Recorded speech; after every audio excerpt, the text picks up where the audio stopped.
பொதுவாக சமையலறையை எட்டி பார்க்கும்போது பொட்டுக்கடலை வைத்திருக்கும் டப்பாவிலிருந்து ஒரு கை பொட்டுக்கடலை எடுத்து உண்ணுவதை சிலர் பழக்கமாக வைத்திருப்பார்கள்.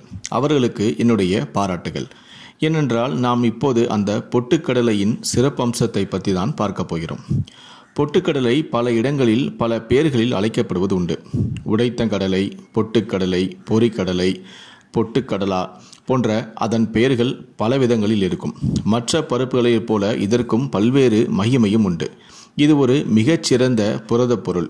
நார்ச்சத்தும் கொழுப்பு அமிலங்களும் இதில் அதிகமாக இருக்கின்றன. பொட்டுக்கடலை மிக குறைந்த கலோரிகள் கொண்டது. இரும்புச்சத்து மிகவும் அதிகம் கொண்டது. உடலுக்கு தேவையான முக்கிய ஊட்டச்சத்துக்கள் ஆகிய vitamin A, vitamin B1, B2, B3, vitamin C, vitamin D ஆகியவை இவற்றில் அதிகமாக உண்டு. மற்ற பருப்புகளை விட முறுமுறுப்பாகவும் இருக்கும். அதனால் அதனை வேக வைத்து உண்ணாமல் அப்படியே நாம் சாப்பிடலாம். மெல்லுவதற்கும் மென்மையாக இருக்கும். கொழுப்புச்சத்து குறைவாக இருப்பதால் எடை குறைப்பிற்கும் இது மிகவும் சிறந்தது. பொட்டுக்கடலை குறைந்த கலோரிகள் கொண்டது. 100 கிராம் பொட்டுக்கடலையை 480 கலோரிகள் மட்டுமே உள்ளன. இரும்புச்சத்து அதிகமாக உள்ளது. பொட்டுக்கடலை நார்ச்சத்து அதிகமுள்ள ஒரு சிற்றுண்டியாகும்.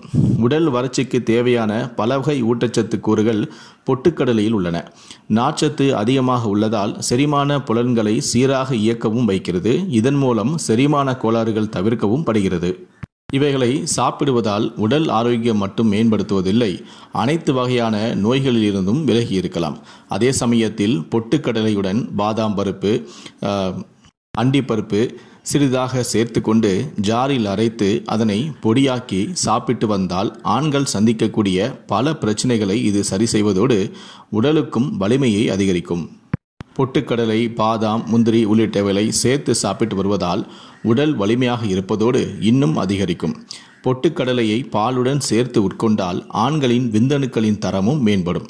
பாலியல் பிரச்சனை உள்ள ஆண்கள் பொட்டுக்கடலையை உட்கொள்வது மிகவும் நல்லது. அதிலும் பொட்டுக்கடலையுடன் பாதாம் மற்றும் முந்திரியை சேர்த்து சாப்பிட்டு உட்கொண்டு வந்தால் மலட்டுத்தன்மை நீங்கி ஆண்மை பெருகும். குறைந்த கொழுப்பு மற்றும் அதிக நார்ச்சத்து உள்ள உணவாக இது இருப்பதால் குடல் இயக்கத்தை மேம்படுத்துகிறது. பெருங்குடலை நீர்ச்சத்தோடு வைத்திருப்பதால் மலச்சிக்கல் ஏற்படாமலும் தடுக்கிறது. பெண்களின் ஹார்மோன் சுரக்கும் அளவை கட்டுப்படுத்துகிறது மற்றும் இரத்த சர்க்கரை அளவையும் சரியான விகிதத்தில் இது வைக்கிறது. குழந்தைகள் பொட்டுக்கடலை உண்பதால் அவர்களின் ஆற்றலும் அதிகரிக்கிறது. பொட்டுக்கடலை அதன் நன்மைகளுக்காகவே அனைவராலும் போற்றப்படுவதாகும். இதை மாலை வேளைகளில் ஒரு சிற்றுண்டியாக குழந்தைகளுக்கு பெரியவர்கள் கொடுக்கலாம். கால்சியம் மற்றும் பொட்டாசியம் இதில் அதிக அளவில் உள்ளதால் இதில் புரதச்சத்தும் அதிகமாக உள்ளதால் இதனை இறைச்சிக்கு மாற்றாகவே நீங்கள் பயன்படுத்தலாம். பொட்டுக்கடலையில் மெக்னீஷ் அதிகமாக உள்ளது மற்றும் உடல் ஆரோக்கியத்திற்கு தேவையான போலேட், காப்பர், பாஸ்பரஸ் போன்றவற்றையும் அதிகமாக கொண்டுள்ளது. ஆகையால் கொலஸ்ட்ரால் அளவை குறைத்து இதயத்தை இது பாதுகாக்கிறது. இவற்றில் உள்ள அதிகமான ஊட்டச்சத்துக்களால் இதய நோய் வராமலும் தடுக்கப்படுகிறது.